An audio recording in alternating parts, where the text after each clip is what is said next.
Gold, trusted gold buyers. మీరు తాకట్టు పెట్టిన బంగారాన్ని విడిపించి ఈ రోజు ఉన్న మార్కెట్ ధరకు కొనబడను.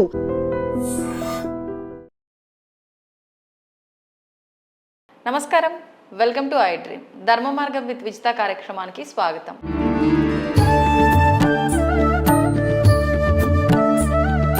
ప్రస్తుతం మనతో పాటు ఉన్నారు ప్రముఖ ఆధ్యాత్మికవేత్త మరెళ్ళ రవిశాస్త్రి గారు. ఇప్పుడు వారితో మాట్లాడదాం. నమస్తే అండి. నమస్తే. లక్ష్మీదేవి అనుగ్రహం పొందాలి అని అంటే చేయాల్సిన విధి విధానాలు ఏంటో తెలియజేయండి. అందరికీ ఈరోజు ప్రతి ఒక్కరికి చూసుకున్నట్లయితే లక్ష్మీదేవి అనుగ్రహం కావాలి, ఎక్కడికి వెళ్ళినా కానీ పైసా లేనిదే ఏమీ లేదు అంటారు. అవును. కానీ లక్ష్మీదేవిని పైసాకు మాత్రమే, రూపాయికి మాత్రమే అంటగట్టేసి ఆమె ఇంతవరకే డబ్బులు ఇచ్చే దేవతగానే చూస్తారు. అసలుకి లక్ష్మీదేవి అంటే ఎవరు అంటే ఏవైతే రిసోర్సెస్ ఉన్నాయో రిసోర్సెస్కి అన్నిటికీ అధిపతి లక్ష్మీదేవి స్వరూపం. ఓకే. మీ దగ్గర రిసోర్సెస్ లేవనుకోండి, ప్రకృతి అనేది లేదనుకోండి, ఆ ప్రకృతికి అంతటికి అధిపతి లక్ష్మీదేవి కాబట్టి ప్రకృతి, ఇప్పుడు మనం ఎండాకాలం ఉన్నాం, మంచి చెట్లు లేకపోతే చల్లదనం లేదు. మీ దగ్గర డబ్బులు నోట్లు ఉన్నాయి కానీ టయానికి మంచినీళ్ళు లేకపోతే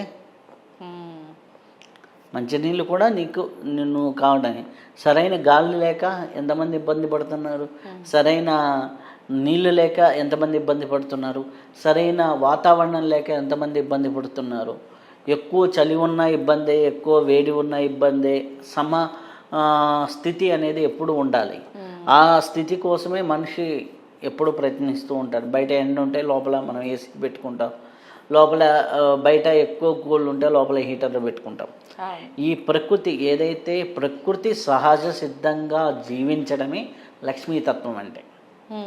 ప్రకృతితో మమేకమై జీవించడమే లక్ష్మీతత్వం అంటే. ఎప్పుడైతే నువ్వు ప్రకృతితో మమేకమై జీవిస్తూ అలవాటు అవుతుందో ప్రకృతి నిన్ను ఉన్నతుడిగా మారుస్తుంది. ప్రకృతి ఏది ఇవ్వాలనుకున్నా కానీ అది ఇచ్చేస్తుంది.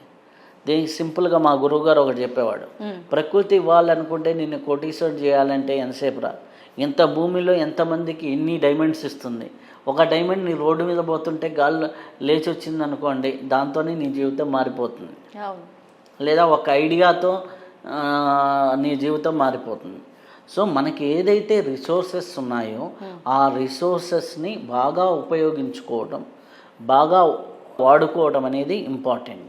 అలాగే మనకున్న ప్రకృతిని నాశనం చేసేవాడికి ఎప్పుడు కూడా లక్ష్మీదేవి అనుగ్రహం ఉండదు. మనకున్న ఇప్పుడు వాటర్ ఉంది, చాలామంది ట్యాప్ తిప్పి వదిలేస్తారు. ఆ ఇంట్లో ఆటోమేటిక్గా మనీ ఏదో రూపంలో వేస్టేజ్ అవుతుంది. ఇక్కడ వాటర్ వేస్టేజే కానీ ఫిజికల్గా చూసుకున్నప్పుడు మనీ వేస్టేజ్, అనవసరమైన బిల్లులు, వాటర్ లీక్ అవుతున్నాయి. మేము ఇప్పుడు ఎవరైనా అనవసరమైన ఖర్చులు ఉన్నాయి అంటే మేము అడిగే ప్రశ్న రివర్స్ ప్రశ్న, మీ ఇంట్లో వాటర్ లీకేజ్ అవుతున్నాయి కదా అంటాం. ఎందుకు అంటే వాటర్ లీకేజెస్ వేస్టేజ్ ఉంటే ఆటోమేటిక్గా ఇంట్లో మనీ వేస్టేజ్ ఎక్కువగా నిల్వ ఉండదు అనమాట. అలా వేస్టేజ్ అవుతూ ఉంటాయి. ఏదో అనవసరమైన బిల్లులు కట్టడము, అనవసరంగా ఏదైనా హాస్పిటల్లో చేయడం, ఇట్లాంటిది ఏదో ఒకటి అనవసరంగా ఖర్చులు వస్తూ ఉంటాయి. కాబట్టి మనకున్న రిసోర్సెస్ని మనం ఎంత జాగ్రత్తగా వాడుకున్నామనేది చాలా ఇంపార్టెంట్ లక్ష్మీతత్వంలో. అలాగే ఆ రిసోర్సెస్ మీద మనం ఎంత కృతజ్ఞతాభావంతో ఉన్నాము అనేది ఇంపార్టెంట్. ఒకటి రిసోర్సెస్ని ఎలా వాడుకుంటున్నామనేది ఇంపార్టెంట్, దాని మీద మనం ఎంత కృతజ్ఞతగా ఉన్నామనేది ఇంపార్టెంట్. అలాగే రిసోర్సెస్ని కాపాడడానికి మనం ఏం చేస్తున్నాం, ఓ మొక్కలు నాటడం కానివ్వండి, అలాగే ఒక ప్రకృతికి సంబంధించి మనం ఏం చేస్తున్నాం అనేది ఇంపార్టెంట్. ఇవన్నీ కూడా మీరు చేస్తూ ఉంటే మీ షట్చక్రాల్లో మణిపూరక అనాహత చక్రాల మధ్యలో లక్ష్మీ స్థానం అనేది ఉంటుంది. ఆ లక్ష్మీ స్థానం ఆటోమేటిక్గా యాక్టివేట్ అవుతూ ఉంటుంది. నువ్వు ఎంత ప్రకృతి పట్ల ప్రేమ అనురాగంతో ఉంటావో, ప్రపంచం పట్ల ప్రేమ అనురాగంతో ఉంటావో, నీలాగే నీ ఎదుటి వాళ్ళని కూడా ఈక్వల్గా చూస్తూ ఉంటావో, అట్లాంటప్పుడు ఆటోమేటిక్గా నీలో ఉన్నటువంటి ఈ ప్రకృతి తత్వం అనేది యాక్టివేట్ అవుతూ ఉంటుంది. ఎప్పుడైతే ప్రకృతి కాన్షియస్నెస్ యాక్టివేట్ అవుతుందో నీకు రిసోర్సెస్ అనేది వచ్చే, ధనం వచ్చే మార్గాలు పెరుగుతూ ఉంటాయి. ఆ మార్గాల్ని మనం పెంచుకోవడానికి నీ ఐడియాలజీ అనేది ఎట్లా ఉండాలి అంటే ప్రకృతి పట్ల కృతజ్ఞతాభావం, ప్రకృతికి సహాయం చేయడం, ప్రకృతిని సరైన మార్గంలో వాడుకోవడం ఇది చేస్తూ ఉన్నప్పుడు నీకు లక్ష్మీతత్వం అనేది సహజంగా సిద్ధిస్తుంది. ఎప్పుడైతే అది సహజంగా సిద్ధించిందో, ఆ సిద్ధత్వం అనేది వచ్చిందో, అప్పుడు నువ్వు దాన్ని ఏ విధంగా మనీ రూపమా, ఒక వస్తు రూపమా, లేకపోతే ఇంకో ఏ రూపంలో కావాలంటే ఆ రూపంలో మ్యానుఫ్యాక్చరేషన్ చేసుకోవచ్చు. అయితే దీనికి కరెక్ట్గా మంత్రశాస్త్రం ప్రకారం చెప్పాలి అంటే లక్ష్మీతత్వానికి శ్రీం బీజం ఉంటుంది. శ్రీం అన్నప్పుడు మీకు కావాలంటే చూడండి, మీ హృదయ స్థానమే వైబ్రేట్ అవుతుంది. శ్రీం శ్రీం శ్రీం అని ఎవరైతే రోజు ఒక half an hour to 1 hour శ్రీం శ్రీం శ్రీం అనేది చేస్తూ ఉంటారో, ఓన్లీ శ్రీం ఒకటే, అంతే, శ్రీం శ్రీం శ్రీం అని చేసుకుంటూ ఉంటే కొన్ని రోజులకి, రోజుకు 1 అవర్ చేయగలిగితే ఒక 3 months వ్యవధిలో వాళ్ళకున్న సోర్సెస్ అనేది పెరుగుతాయి. అంటే ఖచ్చితంగా 1 అవర్ చేయాల్సిందేనా? ఎంత సమయం ఉంటే అసలు చేయకుండా ఉండేదానికంటే ఎంతసేపు చేసినా మంచిదే. ఇప్పుడు సపోజ్ ఫర్ ఎగ్జాంపుల్ దీన్ని ప్రాక్టికల్గా ఉపయోగించుకున్న వాళ్ళు, నేను ప్రాక్టికల్ స్టోరీస్ కొన్ని చెప్తాను. ఏంటంటే ఒకరు వచ్చారు, వారికి ఏదో చిన్న బిజినెస్ ఉంది. ఆ బిజినెస్ చేసుకుంటూ ఏదో వంటలు అన్నమాట, మణికొండ దగ్గర వంటలు చేసుకుంటూ చిన్నవి ఉంటుంది. ఆ వంటలు చేసుకున్న ఆవిడ మన దగ్గరికి ఆస్ట్రాలజీకి వచ్చినప్పుడు ఇది చెప్పాను అనమాట. చెప్తే ఆమె వంటలు బాగా చేస్తుంది, ఏదో రోజుకు ఒక 20 మంది 25 మంది ఎవరో క్యారేజీలు తీసుకెళ్ళటం అట్లా చిన్నగా చేస్తుంది. ఒక అబ్బాయి సాఫ్ట్వేర్ ఇంజనీరు, ఆ అబ్బాయి వచ్చి చూస్తూ ఈమె బాగా ప్రాక్టీస్ చేస్తుంటే బాగా టేస్ట్గా ఫుడ్లు ఉన్నాయి, మీరు ఎందుకు జొమాటోలో పెట్టకూడదు, ఎందుకు ఇట్లా పెట్టకూడదు అనేసి అంటే, నాకు అది తెలియదు నాన్న, నేను చదువుకోలేదంటే ఆ అబ్బాయి క్రియేట్ చేసి ఇచ్చాడు.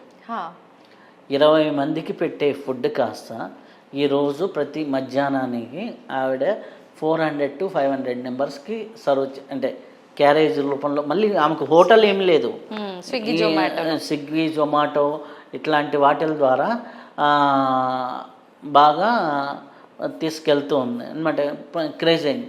ఆమె ఎట్లా అంటే, నేను మామూలుగా చెప్పేటప్పుడు చెప్పాను అనమాట, ఈ బీజాక్షరం నువ్వు ఒక 12 లక్షలు చేస్తే నీకేం లేదు, హ్యాపీగా అయిపోతుంది. 12 లక్షలు కాదు, ఆమె ఎంత చేసింది అంటే 1 year కాలంలో దాదాపులో 45 lakhs పైన చేసింది. ఎలా తెలుసా ఆవిడ అంటే, 1 గంట సేపు మనం చేసామంటే ఒక 5,000 ఈజీగా అయిపోతాయి, 5-6 వేలు బాగా అవుతాయి. 5-6 వేలు ఈజీగా చేస్తూ వెళ్ళిపోతుంటే ఆటోమేటిక్గా ఆమె ఏంది, ఉదయాన్నే 6 గంటలకు వచ్చి మధ్యాహ్నం వరకు వంట అంతా అయిపోయి 2:30-3 క్లోజ్, సాయంత్రం 4 గంటల నుంచి రోజు చేయటం అనమాట. అలా చేస్తూ ఇప్పుడు రోజుకు 3 hours చేయటం మొదలుపెట్టింది. ఇప్పుడేంది కొత్తగా ఏమని చెప్పిందంటే, మొన్న రీసెంట్గా వచ్చినప్పుడు, సార్ పని ఎవరైనా చేస్తారు సార్, నేను మంత్రం చేసుకుంటుంటే పని ఈజీగా అయిపోతుంటుంది అనేసి పని వాళ్ళని సెట్ చేసుకొని వంటకి ఇట్లా ఈ పైన మానిటరింగ్ చూసుకుంటూ ఈ మంత్ర జపం చేసుకుంటూ కూర్చుంది. అమ్మ ఇట్లా చేసావనుకో నువ్వు ఒక రోజుకు మాతాజీ అయిపోతావు అని చెప్పాను అనమాట. రోజుకి ఆమె ఎట్లా అంటే ఇప్పుడు 21,000 ఒక రోజులో అలా సాధన మినిమం 3 to 4 hours కూర్చుంటుంది. ఆమెకు అది దాంట్లో ఆ కిక్కు తెలిసింది, ఆ కిక్కు తెలిసింది దాంట్లో. అంటే ఆ మంత్రంలో పవర్, ఆ సిద్ధత్వం తెలిసింది. దానివల్ల ఆకర్షణ పెరుగుతుంది, వనరులు పెరుగుతాయి అనమాట. ఇది ఎవరికైనా అట్లా, నేను కొంతమంది కిరాణా వ్యాపారం చేసుకునే వాళ్ళకి, లేకపోతే చిన్న ఒక టైలరింగ్ చేసుకునే ఆవిడకి చెప్పారు. ఆవిడ అలానే చేసింది. అలా కొన్ని నియమాలు పాటిస్తూ అది కానీ చేస్తే మటుకు హ్యాపీగా, అద్భుతంగా, చాలా సూపర్గా పనిచేస్తూ ఉంటుంది. అంటే సింపుల్ మంత్రం. ఈ మంత్రం చేస్తున్నాను కదా నాకేం కాదని వాటర్ వేస్టేజ్ చేస్తూ ఈ ప్రకృతిని వాడుకునే విషయంలో దాన్ని దోషాన్ని చేస్తూ ఈ చెట్లేంద్రా ఇదేంద్రా అనుకుంటూ కానీ ఈ సాధన చేస్తే పనిచేయదు. ఈ 2 మ్యాచ్ అవ్వాలి. అంటే నీ సహజ ప్రకృతి మారాలి, నీ ఇంటర్నల్ ప్రకృతి మారాలి.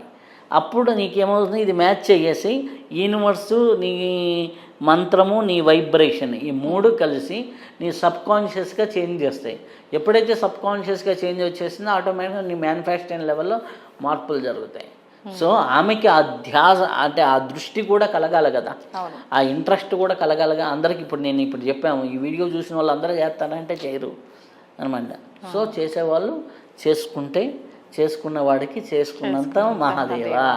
కాబట్టి ప్రకృతిని గౌరవించండి. మన చుట్టూ ఉన్న ప్రకృతి తత్వమే లక్ష్మీతత్వం. ఏదైతే మనకు కనిపించని ఆ పరాశక్తి పరాస్వరూపమే ఉందో దాన్ని పురుషతత్వంగాను, కనిపించే దాన్ని అంతా మేనిఫెస్టేషన్ వరల్డ్ అంతా ప్రకృతిని మనం లక్ష్మీ స్వరూపంగాను చూస్తాం. ఆ లక్ష్మీ స్వరూపాన్ని నువ్వు ఎంత సిద్ధింపజేసుకుంటావు అనేది నీ ఇష్టం. నీవు ప్రకృతి పట్ల ఎంత కృతజ్ఞతగా ఉంటే ప్రకృతి నీ పట్ల అంతే కృతజ్ఞతగా ఉంటుంది. కాబట్టి ప్రకృతిని ప్రేమించు, నువ్వు హ్యాపీగా జీవించు. ధన్యవాదాలండి. తవ్వండి, తవ్వుతూనే శివలింగం. సరే దాన్ని అట్లా కప్పేసేయండి, చూపించదండి. Krishna is there. మూర్తి పూజ కాదు, సాక్షాత్ బ్రజేంద్ర నందన భగవాన్ ఉన్నారు మూర్తిలో. ఏమీ ఆశించకుండా ఆరాధించే వాళ్ళు కూడా ఉన్నారా ప్రభుజీ? నిజమైన భక్తి అంటే మనకు తెలియదు కాబట్టి